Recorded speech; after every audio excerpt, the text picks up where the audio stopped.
Hello बच्चों। Question पूछा गया है, plot the plot acceleration time graph of velocity time graph is given in the figure. तो सबसे पहले ये समझो, ये जो यहाँ पे इन्होंने एक्सेलरेशन लिख रखा है, ये एक्सेलरेशन ना होकर के वेलोसिटी होगा। वेलोसिटी होगा मीटर पर सेकंड में। क्लियर? तो ये हम लोगों के पास वीटी ग्राफ दिया गया है। क्यों?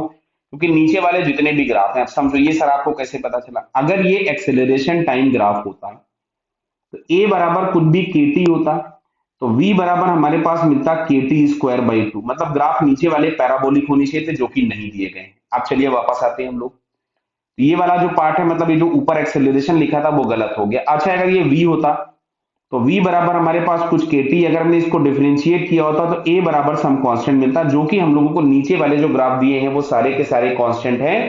तो ये जो वर्टिकल एक्सिस में दिया है, दिस वन इज वेलोसिटी। तो ये वेलोसिटी टाइम ग्राफ दिया गया है, इसके करस्पॉन्डिंग एक्सेलरेशन टाइम पूछे गए। देखिए नीचे एक्सेलरेशन टाइम लिखा हुआ है। क्लियर बताइए? चलिए, तो यहां पे अगर हम देखें तो यहां पे इनिशियली स्लोप पॉजिटिव है, मतलब एक्सेलरेशन प्लस होगा अप टू 5 सेकंड। तो acceleration plus up to 5 second हमको दिख रहा है केवल और केवल फर्स्ट ऑप्शन में। चलिए वापस भी पढ़ लेते हैं हम लोग।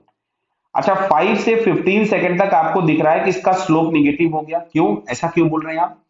एक्सेलरेशन ए बराबर हम लोग लिखते हैं डीवी बाई डी टी, और डीवी बाई डी का मीनिंग हम लोगों के पास हो गया स्लोप